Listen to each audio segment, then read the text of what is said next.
Sallallahu Alaihi Wasallam, yang insya Allah kita nantikan syafaatnya di yaumil akhir. Amin ya rabbal alamin. Bapak dan Ibu yang berbahagia, selamat berjumpa kembali dengan saya, Mamat Rahmat, pada training kemahiran produk knowledge yang pada kesempatan ini mengambil tema upaya peningkatan hasil produksi, upaya peningkatan hasil pertanian dan perkebunan dengan pupuk super organik. Sebelumnya terima kasih kepada Arijal yang telah memberikan kewenangan kepada saya untuk memandu training kemahiran produk planet ini. Seperti tema utama training malam hari ini, yaitu upaya peningkatan hasil pertanian dan perkebunan dengan pupuk super organik. Sebentar lagi kita akan bersama-sama belajar dan menimba ilmu tentang upaya peningkatan hasil pertanian dan perkebunan. Tentunya produk yang dirilis PT BES yaitu pupuk organik, pupuk eco farming organik super aktif, pilau slow release, dan fotosintesa. Dan layak kita bersyukur karena pada malam hari ini kita akan langsung menimba ilmu dan saling berbagi pengalaman. Akan hadir dua orang narasumber, yaitu Bapak Haji Sukamto dan Bapak Winda Sanjaya. Keduanya merupakan ahli pertanian yang sudah malang melintang mendampingi petani, mengedukasi petani di berbagai daerah, khususnya Pak Haji Sukamto ini di daerah Lampung. Baik, Bapak dan Ibu, akan saya sampaikan sekilas kurikulum kita kedua narasumber ini. Bapak Haji Sukamto lahir di Tanggul Angin, Lampung Tengah pada 4 Maret 1969, beralamat di Desa Purwasari, Kecamatan Batanghari Nuban, Kabupaten Lampung Timur.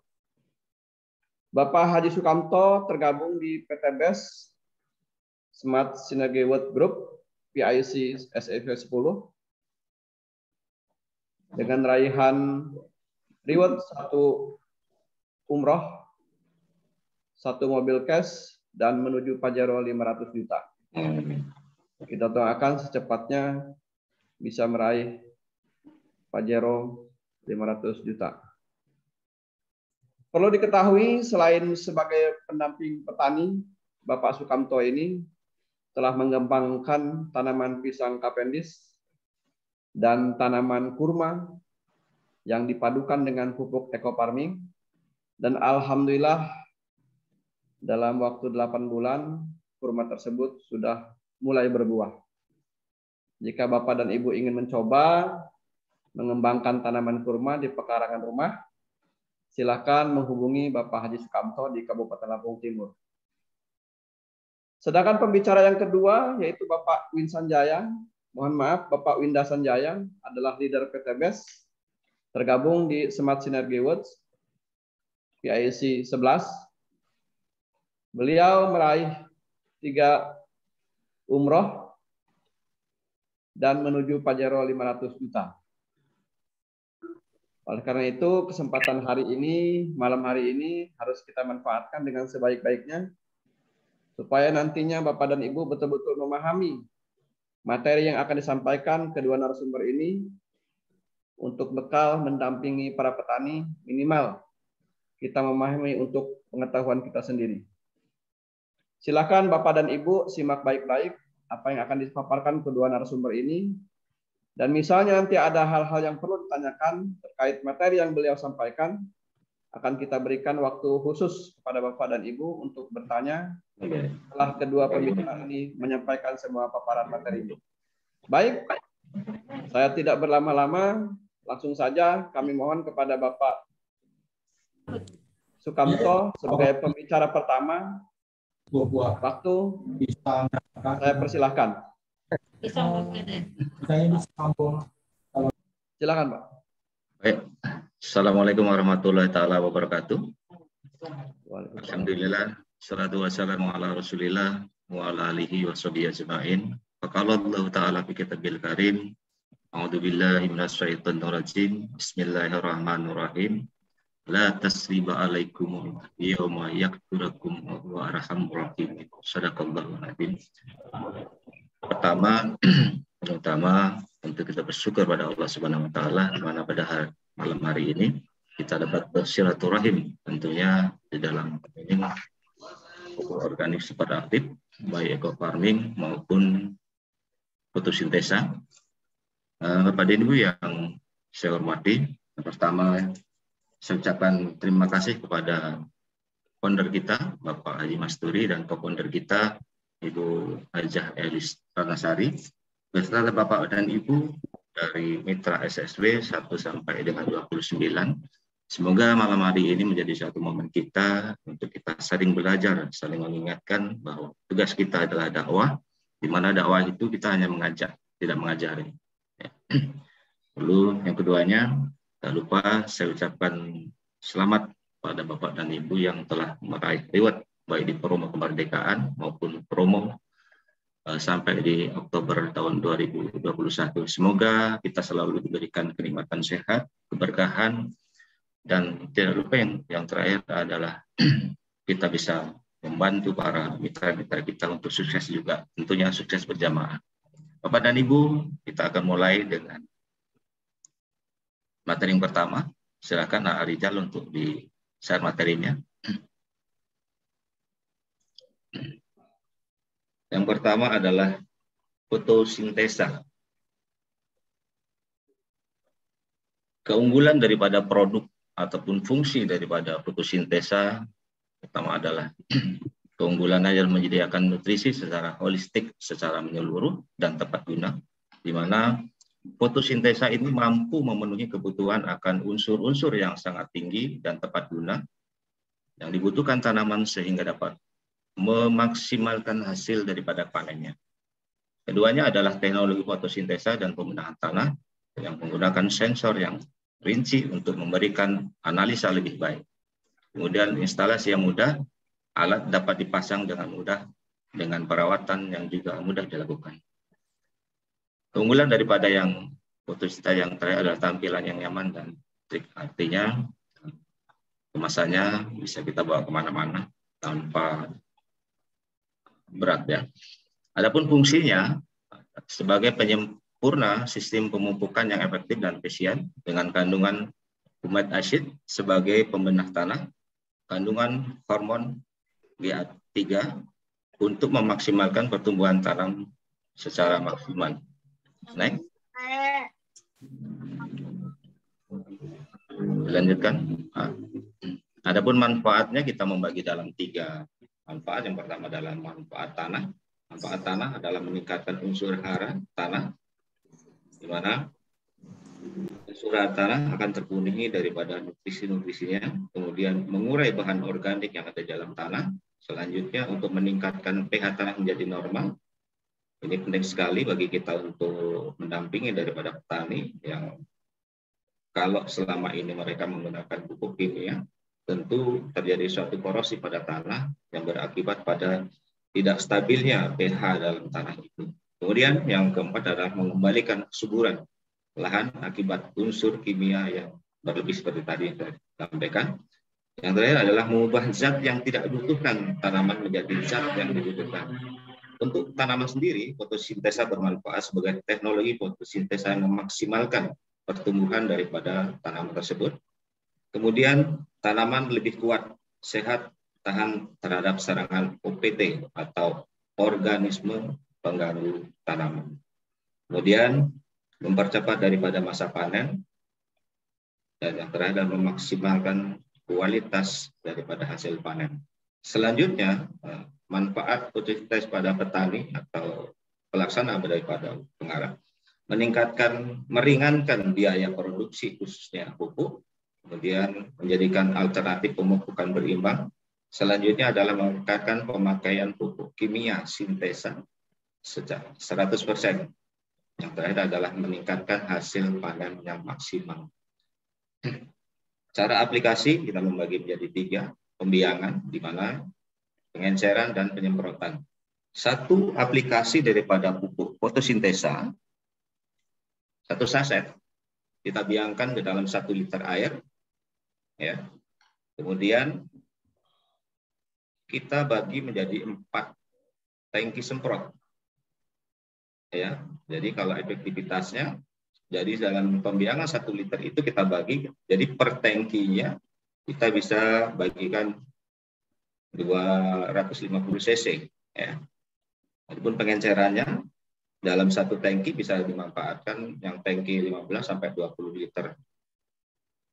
Kemudian penyemprotan, semprotan larutan fotosintesa ke tanaman batang bagian bawah dan mulut daun atau stomata. Jadi dari bawah pada pangkal batang sampai ke atas pucuk daun.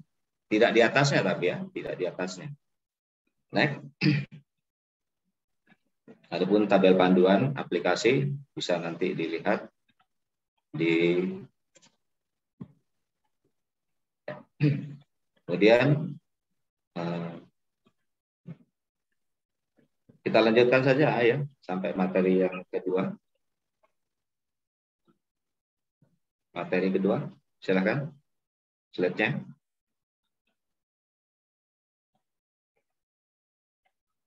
Atau mungkin Bapak dan Ibu sekalian sampai di materi pertama ini kalau ada yang langsung ditanyakan, bisa berkomunikasi dengan moderator atau ya silakan Pak Mam. Baik. Silakan dulu aja. Gimana Arija? Kita lanjutkan materi yang kedua atau kita kasih forum pertanyaan? Lanjut aja dulu Pak Mamat ya. Oh iya, silakan lanjut aja dulu. Silakan. Oke, materi kedua adalah materi eco farming kilo slow release atau kilo SR, lebih mudah menyebutnya seperti itu. Jadi pupuk ini adalah jawaban terhadap suatu analisa riset untuk tanaman yang sifatnya tahunan, tanaman keras seperti pohon sawit, pohon mangga, pohon rambutan, maupun pohon karet yang dia tahunan sifat pohonnya. Ya. Jadi keunggulan daripada pupuk slow release ini dengan komposisi yang pertama adalah komposisi yang pertama adalah nitrogen P205, KN20, pH solution, moisture, CEC, karbon organik, dan CN2 rasio, sulfat, klorid, gibberellin, auksin, dan sitokinin. Agak diperbesar tulisannya. Tapi blur. Dan beberapa ramuan khusus lain yang sangat lengkap yang dibutuhkan tanaman. Hal ini tidak bisa kita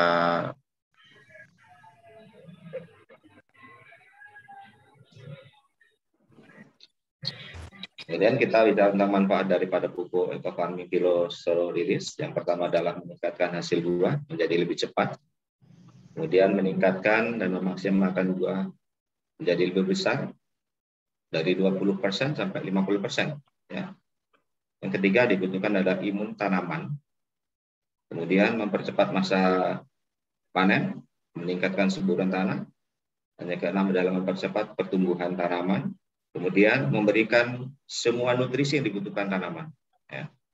Kemudian memberikan penyerapan pupuk lebih tepat guna. Dan adalah mengurangi dan mencegah buah trek atau buah selang. Ya. Buah interval. Kemudian yang terakhir ada kemasan praktis karena satu batang pohon besar untuk sawit cukup dengan 1 on, ya, sangat hemat ya, baik penggunaan pupuknya maupun hemat biaya, tenaga maupun biayanya ya. Kemudian teknologi tepat guna. Ya. Adapun cara aplikasi ekofarmin Pilosophiliris, yang pertama tanaman 1 saset itu untuk 1 pohon dengan catatan kalau dia di bawah usia 6 bulan sampai 2 tahun cukup dengan kita bagi 2. Jadi 1 batang kecil kita kasih setengahnya.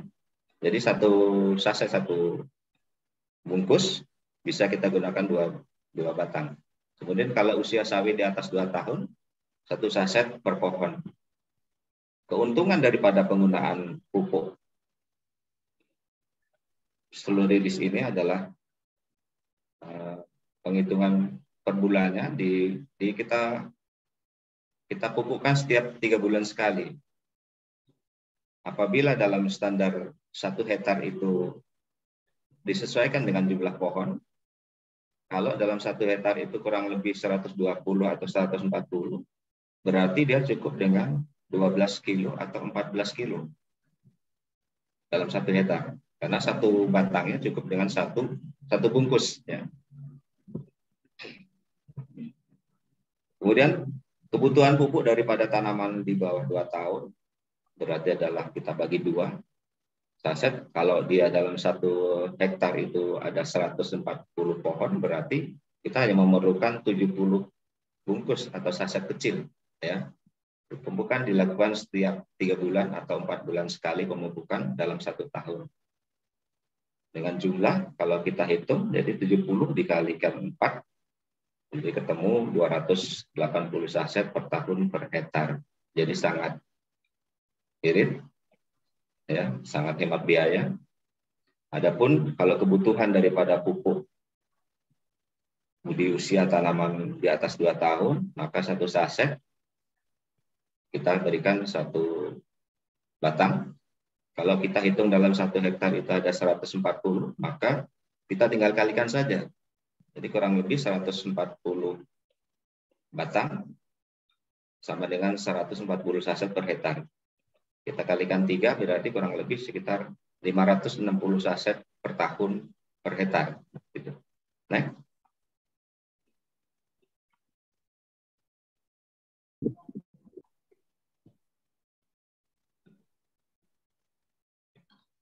Gimana, Pak Haji? Cukup? Cukup. Satu lagi materi di ekosidanya. Oh iya, silakan. Silakan slide-nya di.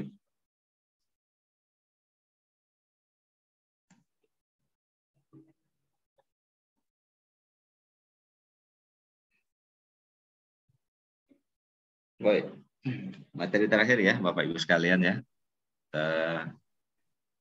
Ekosida.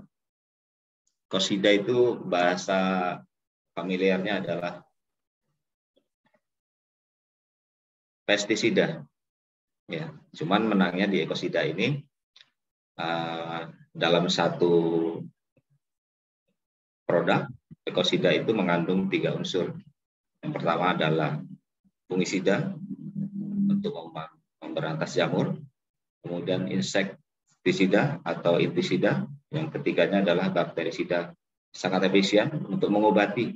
Jadi prinsip daripada ekosida ini adalah untuk mengobati tanaman yang disebabkan oleh jamur, insektisida maupun bakteri. Pertimbangan daripada penggunaan ini karena rumusan formulasi yang sudah multifungsi, jadi dapat menekan biaya ketika kita gunakan secara terpisah.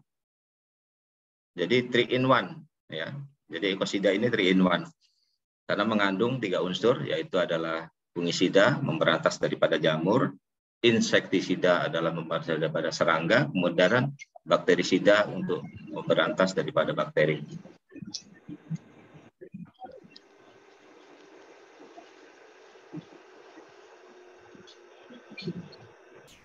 Keunggulan daripada ekosida ini sangat apa ya istilahnya, sangat ya efektif, efisien, karena dalam satu saset ini kita bisa gunakan, kita biangkan dari 1 liter dan kita bisa bagi ke dalam 32 tangki semprot.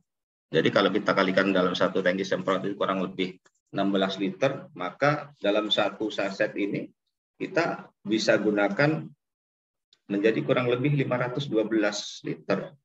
Jadi kalau kita gunakan dalam 1 hektar, saya rasa bisa sampai 3, 4, bahkan 5 kali penyemprotan.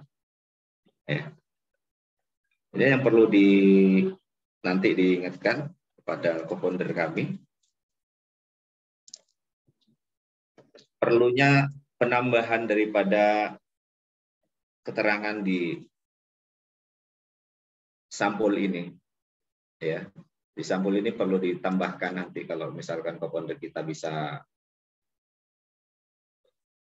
bisa mapping dengan founder kita, atau dengan ini perlu diperjelas, ada penambahan kuratif pengobatan, ya kan? Jadi biar nanti penggunaan daripada ekosida ini tepat. Artinya kalau diterangkan bukan sebagai untuk protektif pencegahan, maka di sini tadi punya adalah untuk pengobatan ditambahkan. Kemudian minta tolong untuk disempurnakan, ada klip di dalamnya.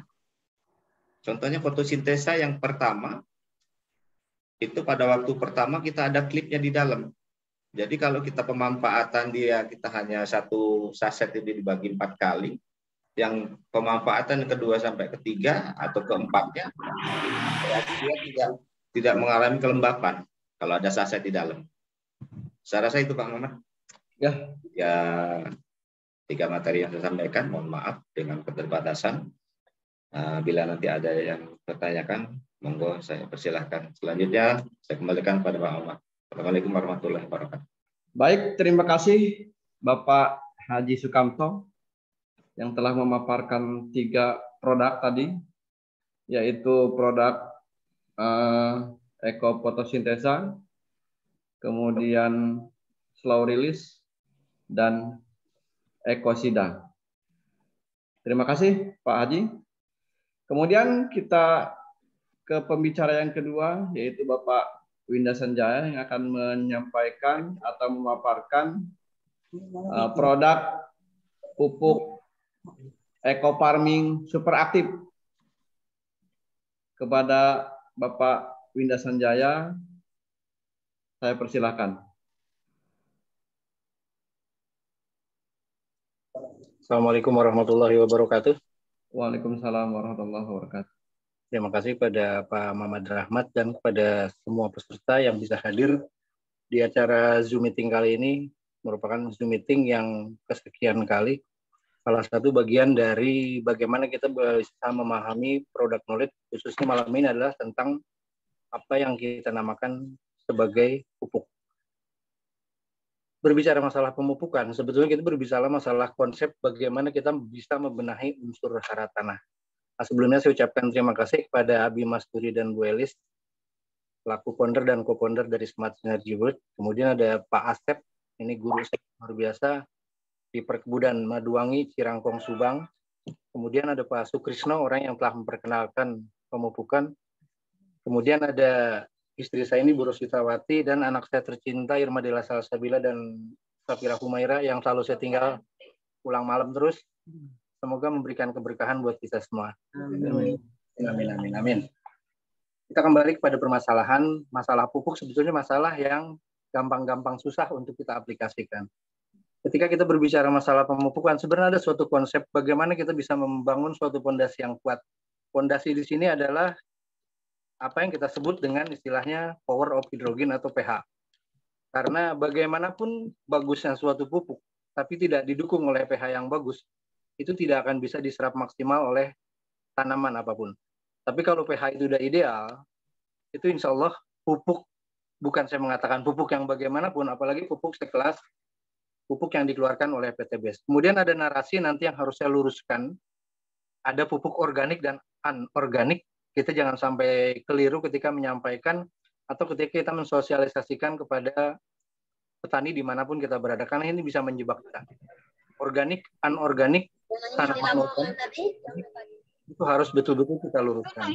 Nah, sekarang saya langsung share screen aja.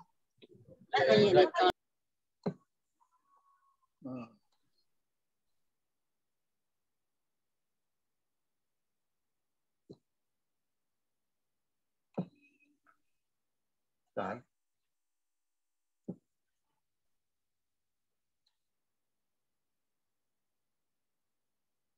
Udah bisa kelihatan? Halo? Sudah, Pak. Cukup. Bagus. Cukup? Kelihatan. Sudah, Pak. Kelihatan nih. Suaranya masih keluar nggak nih? Bagus suaranya. Bagus. Pak, bagus. Oke, Pak, udah bagus. Kalau desain, Jelas, Pak, jelas. desain presentasi yang nanti insya Allah bisa saya berikan kepada semuanya, karena saya bikin desain yang segampang mungkin bisa dicerna oleh para petani khususnya. Makanya di sini saya katakan presentasi ini saya dedikasikan untuk petani di Indonesia agar mereka dapat hidup lebih makmur dan sejahtera sebagai pahlawan yang menjaga kemandirian untuk ketahanan energi dan pangan nasional. Seperti kita ketahui sudah biasa dipersembahkan oleh PTBS, Eco Farming, dan Smart Synergy World. Nah, ini hal yang umum, masalah yang sering dihadapi oleh petani itu adalah kesulitan pupuk, apalagi begitu dicabutnya subsidi pupuk oleh pemerintah. Kekeringan dan musibah banjir ini masalah yang tidak aneh lagi oleh petani sering dihadapi. Kemudian ada serangan hama dan ada jeratan hutang dan riba.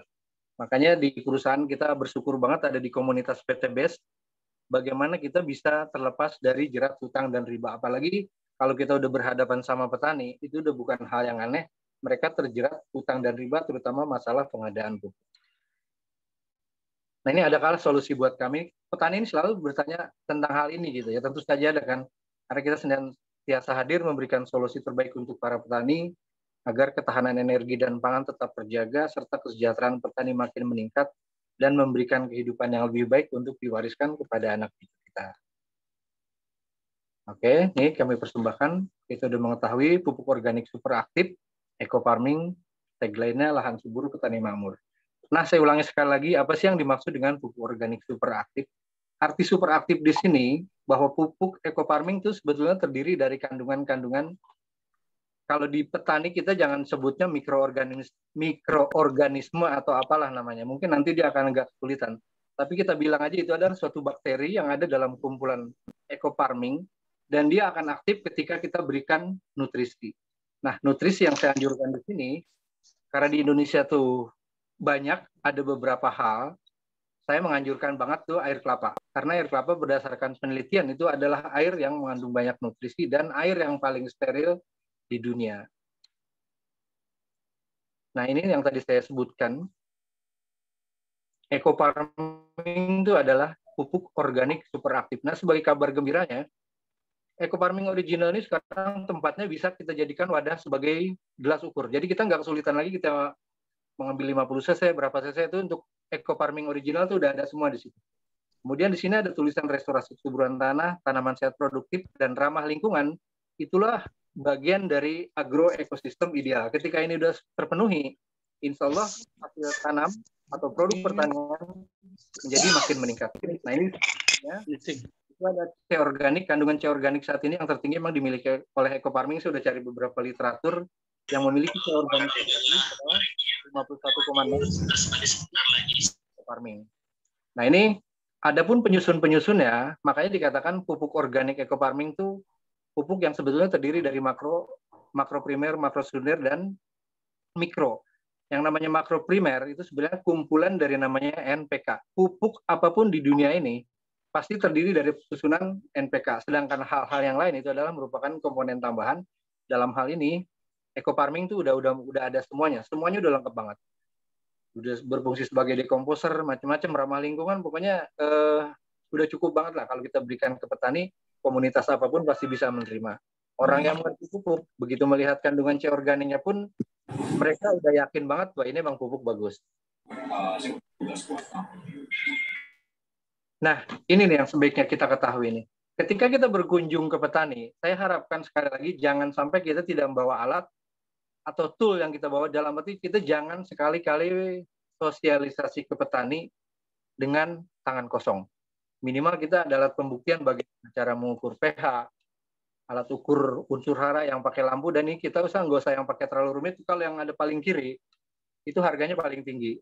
Harganya bisa di atas 400.000, itu dalam bentuk analog. Sementara yang tengah, itu yang digital kita bisa dapatkan di online, harganya paling sekitar 200.000. Nah yang sebelah kanan lagi, itu ada 2-in-1 soil analyzer, itu terdiri dari fertility meter dan pH meter, ini juga dalam bentuk analog, harganya juga nggak setinggi yang ada di sebelah kiri. Nah, di sini adalah pH meter adalah salah satu alat yang digunakan untuk mengukur kadar keasaman tanah di suatu lahan, tersedia dalam bentuk analog dan digital. Nanti kadar pH ideal itu ada dalam slide berikutnya. Nah, kemudian ya ada hal yang perlu kita ketahui juga antara dolomit dan kaftan. Kadang kita tertipu dolomit itu sama kaftan. Sebetulnya berbeda. Dolomit itu adalah pupuk tunggal berkadar magnesium dan kalsium untuk mengoreksi keasaman tanah agar sesuai dengan pH yang diperlukan tanaman. Inilah yang kita anjurkan ketika terjadi suatu wilayah pH-nya rendah. Sementara kaftan itu adalah bahan alamiah yang mengandung senyawa utama kalsium yang dapat digunakan mengubah sifat keasaman tanah. Jadi kita anjurkan sekali lagi kepada petani, kalau memang terbiasa selama ini menggunakan kapur dolomit, lanjutkan. Tapi kita jangan salah memberikan informasi bahwa dolomit dan kaftan itu sama. Yang membedakan adalah kandungannya. Kalau dolomit itu adalah sebetulnya jenis bebatuan, itu terdiri dari magnesium dan kalsium. Nah, selanjutnya. Nah, ini perlu kita ketahui juga. Jika kita telah menggunakan pH meter, ini akan kita bagi menjadi berapa bagian. Ada tanah asam, basa, normal, dan ideal. Basa ini bukan berarti basah ya, tapi basa, lawan dari asam. Jadi kalau indeksnya ada 0 dan 7, itu tanah asam.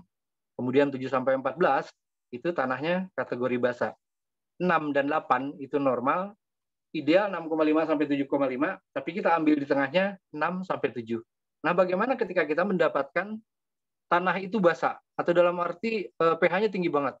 Otomatis kita harus turunkan dengan apa yang kita namakan belerang, sulfur. Tapi selama saya berkunjung ke beberapa wilayah, saya jarang sekali menemukan ini tanahnya basah, jarang banget. Tapi yang saya temukan adalah biasanya tanahnya asam, memiliki pH yang kurang dari 5. Nah, itulah tadi yang kita anjurkan, kita gunakan dolomit. Jadi kalau pH kurang dari 5 itu dapat menyebabkan keracunan oleh unsur logam dan sedikitnya unsur hara dan mikroorganisme. Harus dinetralkan dengan menggunakan bubuk kapur. Ya, tentunya bubuk kapur itu adalah yang kita sebut dengan dolomit. Nah, kemudian ini kita udah tahu eco farming adalah pupuk atau nutrisi berbahan super aktif yang sudah mengandung unsur hara lengkap sesuai kebutuhan tanaman. Dilengkapi dengan, nah ini cocok kita katakan bakteri positif. Jadi kalau misalnya kita ngumpul sama petani, kita katakan aja bakteri positif, tapi jangan kita katakan mikroorganisme. Kalau kita mungkin berhadapan sama ketua kelompok tani, mungkin dia bisa mengerti apa yang dimaksud dengan mikroorganisme. Kemudian kita lanjut. Nah ini manfaat pupuk eco farming sudah jelas, meringankan biaya produksi, mempercepat masa panen, menjadikan imunitas tanaman lebih kuat, meningkatkan unsur hara tanah, memaksimalkan hasil produksi, dan meningkatkan kualitas produksi. Ini udah terbukti banget bagaimana eco farming dari beberapa demplot yang saya lakukan uji coba, terjadi peningkatan yang sangat signifikan. Saya lebih banyak, jujur aja kita melakukan demplot lebih kepada tanaman padi, tapi tidak tertutup kemungkinan dalam waktu dekat tim kami juga akan melakukan uji coba lahan tidak terbatas kepada tanaman padi, tapi semua jenis tanaman yang ada dalam tabel eco farming. Nah, inilah mikrobiologinya seperti ini. Mikrobiologi itu berarti kan ilmu yang pelajari tentang mikroba. Di situ terdapat ada yang bilang Azotobacter, ada yang bilang Acetobacter. Nah, ini hormon pertumbuhan dapat menanggulangi hama. Kemudian ada lagi Azospirillum yang tadi dikatakan mengandung auksin, gibralin, sitokinin, dan etilen. Ini ada juga di fotosintesa. Kemudian Rhizobium itu adalah pengikat nitrogen. Kemudian Trichoderma ini ada hal yang paling penting ada di eco farming karena dia bisa menganjurkan residu yang selama ini kita berikan. Jadi kayak urea, T, Expon, KZS itu akan dinetralkan dulu sama Trichoderma. Nah, Lactobacillus itu bukan hanya untuk kesehatan tanaman tapi juga untuk kesehatan diri kita. Makanya saya katakan ketika presentasi sebenarnya ada mikroba yang kita minum, yaitu saya sebut mereknya yaitu Yakult. Coba kalau kita perhatikan iklan Yakult itu ada namanya Lactobacillus yang penemunya orang Jepang, makanya Lactobacillus shirota strain karena penemunya Profesor Shirota. Jadi makanya betul-betul mikroba itu nggak selamanya mikroba itu jahat. Nah sekarang contoh fermentasi aja kan kita bisa lihat ketika singkong kita fermentasi itu sebetulnya bagian kita memberikan atau mengubah singkong menjadi tape itu adalah proses dari apa yang namanya fermentasi. Nah kemudian ini ekofarming memiliki dua sasaran utama. Pertama jelas sasaran lahan dan kedua adalah sasaran tanaman. Porsi yang kita berikan untuk sasaran lahan maaf, itu pasti harus lebih besar dari apa yang kita perlukan untuk sasaran tanaman. Kenapa? Karena tujuan utama dari eco-farming itu adalah intinya adalah pembenahan lahan. Saya katakan ketika lahan itu udah bagus, insya Allah pH itu juga akan mengikuti. Nah, kalau pH itu udah bagus, nah tinggal eco-farming hanya menyesuaikan atau melanjutkan apa yang udah bagus tadi. Tapi kalau pH itu belum bagus, itulah bagaimana caranya kita menormalkan pH dulu. Makanya saya katakan sekali lagi ketika kita mengunjungi petani, penting banget kita bawa pH meter baik itu analog atau digital. Udah yang paling penting itu.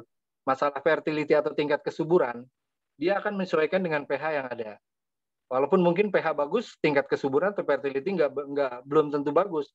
Tapi yang selama ini saya alami, yang selama ini saya coba di Bojong Rangkong, Pak Asep luar biasa ilmunya, terima kasih banget Pak Asep kalau selama ini ikut menyimak, itu ilmunya luar biasa. Saya ingat benar pokoknya kalau pupuk organik yang bisa saya garis bawahi, dia nggak akan ada overdosis. Dan kita sah-sah aja melanggar SOP gitu. Selama itu kita berikan dalam arti nggak sesuai takaran juga nggak apa-apa gitu. Kayak misalnya untuk pembenahan lahan, nanti di ilustrasi berikutnya ada misalnya 1000 meter saya bikin 60-40. Tapi kalau kita mau bikin 70 atau 100% untuk lahan juga nggak masalah. Karena itu nanti akan menyangkutnya kepada efisiensi. Jadi dua sasaran utama itu adalah sasaran lahan dan sasaran tanaman. Nah ini manfaat eco-farming yang tadi saya bahas masih berkaitan, tanah, tanaman, dan petani ini saling berkaitan. Nah ini yang bagus yang tidak dimiliki oleh pupuk-pupuk lain. Ada namanya pupuk di fase vegetatif, yaitu pupuk yang berfungsi merangsang pertumbuhan tunas baru, daun muda, mempercepat pertumbuhan vegetatif tanaman, dan dapat meningkatkan pembentukan klorofil daun menjadi lebih hijau dan tebal. Ini saya beberapa kali di wilayah Sukamakmur. Sukamakmur sama Cikarang Timur ketika terjadi banjir besar di daerah Pebayuran, pupuk yang menggunakan eco-farming, dia tetap tegak berdiri. Nah, karena kelihatan sekali fase vegetatifnya bekerja ya, dia bisa memperkuat akar, batang, daun. Nah, itu di gambar sebelah kanan itu adalah yang namanya BWD. Walaupun jarang banget kita pakai.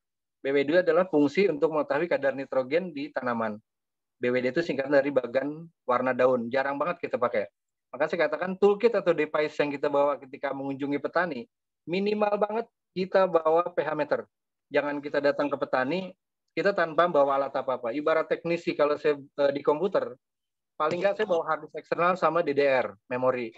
Nah kalau orang servis TV, paling nggak dia bawa pometer atau multitester. Nah kalau kita berkunjung ke petani, bawalah apa yang namanya pH meter untuk lebih meyakinkan bahwa kita betul-betul serius menjalankan bisnis ini, dilengkapi alat pendukung yang bagus. Nah, ini fase generatif. Fase generatif itu adalah pupuk yang mempercepat perkembangan generatif tanaman, merangsang pertumbuhan bunga dan buah, meningkatkan kualitas hasil panen. Ini udah jelas banget.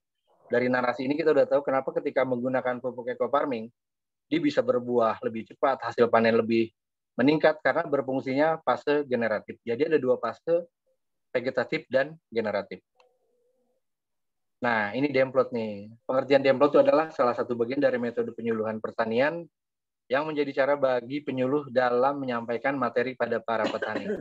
Intinya begini, Bapak dan Ibu sekalian yang sangat saya hormati, kita datang ke petani tidak harus terlalu banyak berkata literatur atau teori-teori yang muluk, tapi kita nggak ada bukti. Makanya demplot itu adalah salah satu cara yang paling efektif untuk membuktikan bahwa pupuk yang kita berikan itu adalah pupuk yang bagus.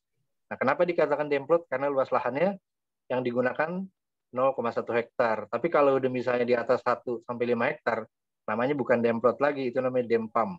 Ada lagi dem area dan ada lagi dem unit, itu bisa dilihat. Nanti slide ini saya bagikan ke semua yang hadir di sini. Nah, ini nih lebih label benih padi bersertifikat. Nah, ini saya katakan sekali lagi, ini saya fokusnya ke padi walaupun tidak tertutup kemungkinan saya akan memberikan sosialisasi ke petani selain tanaman padi. Tapi saya garis bawah di sini karena saya lebih banyak dan tim bergerak di padi, maka saya coba bagaimana cara melakukan sebanyak mungkin tentang padi. Nah, padi ini Bapak dan Ibu sekalian, sebelum kita terjun ke petani, palingnya kita mengenali jenis padi yang ditanam petani. Sebagai basa-basi ini jangan sampai kita kelihatan nggak tahu apa-apa tentang benih. Jadi sebenarnya padi itu, kemarin pengalaman saya di Wonogiri, ada kelompok tani yang udah ngerti tentang label. Berarti saya pikir nih orang udah expert. Jadi label benih padi itu ada label kuning, itu benih penjenis. Kemudian ada label putih, label ungu, dan label biru. Label putih, label ungu, dan label biru itu adalah suatu varietas padi yang umum ditanam oleh petani. Jadi sebagai gambaran kalau kita ingin, ya kita bagaimanapun menjaga image bahwa kita mengerti tentang pertanian. Walaupun mungkin kita nggak selamanya terjun 100% di pertanian, paling nggak kita berkunjung ke petani, bahwa kita ini udah ngerti gitu. Tanya aja, Pak, Bapak pakai varietasnya apa gitu. Pasti dia akan, oh saya pakai Ciherang. Berarti kita akan lihat, Ciherang yang mana Pak? Ciherang SS, berarti ada label ungu. Jadi itu kita betul-betul kita pahami, kita dalami, karena varietas padi itu banyak banget jenisnya. Jadi ada yang untuk padi rawa, ada padi gogo, ada yang padi irigasi, banyak banget. Paling nggak kita membiasakan bertanya pada para petani. Umumnya yang di taman petani itu ada 3, label putih, label ungu, dan label biru. Kalau label kuning itu jarang banget. Walaupun ada itu sulit didapatkan. Tapi kalau label putih, benih dasar foundation seed, stock seed, dan certified seed, itu umum dipakai oleh petani. Jadi kita nggak akan terlalu ketinggalan. Ini penting banget kita ketahui karena apa? Jangan sampai kalau ibarat ini, kalau kita udah mengetahui ini, mungkin orang Gapoktan atau PPL atau PPS, wah ya dia udah mengerti. Jadi karakteristik ketika kita melakukan sosialisasi, itu ada yang datang ngetes, ada yang memang betul-betul nggak ngerti gitu. Lanjut. Nah ini pelarut eco farming, bisa jelaskan di awal. Itu kenapa kita merekomendasikan air kelapa. Karena kalau air tetes tebu, belum tentu ada. Kemudian kalau air hujan, belum tentu ada hujan. Dan air biasa, belum tentu itu tidak tercemar oleh limbah. Jadi yang saya katakan air kelapa itu ada air yang paling murni, mengandung unsur hara. ZPT itu zat pengatur tumbuh. Karena kalau di pertanian banyak banget Bapak Ibu singkatan. Ada ZPT, OPT, KOHE. Itu singkatan yang sebetulnya harus betul-betul di luar kepala. Bukan OPM ya, kalau OPM kan organisasi pemuda merdeka, tapi kalau PT organisme pengganggu tanaman. ZPT, zat pengatur tumbuh, banyak banget istilah-istilah yang harus kita pahami. Oke, kita lanjut. Nah ini ilustrasi aplikasi eco farming untuk luasan 1000 meter seperti saya jelaskan tadi. Perbandingannya 60% dan 40%. 60% ini jangan Bapak jadikan baku, jangan jadikan standar, tapi ini ilustrasi. Misalnya mau dibuat untuk lahan 70% itu nggak masalah.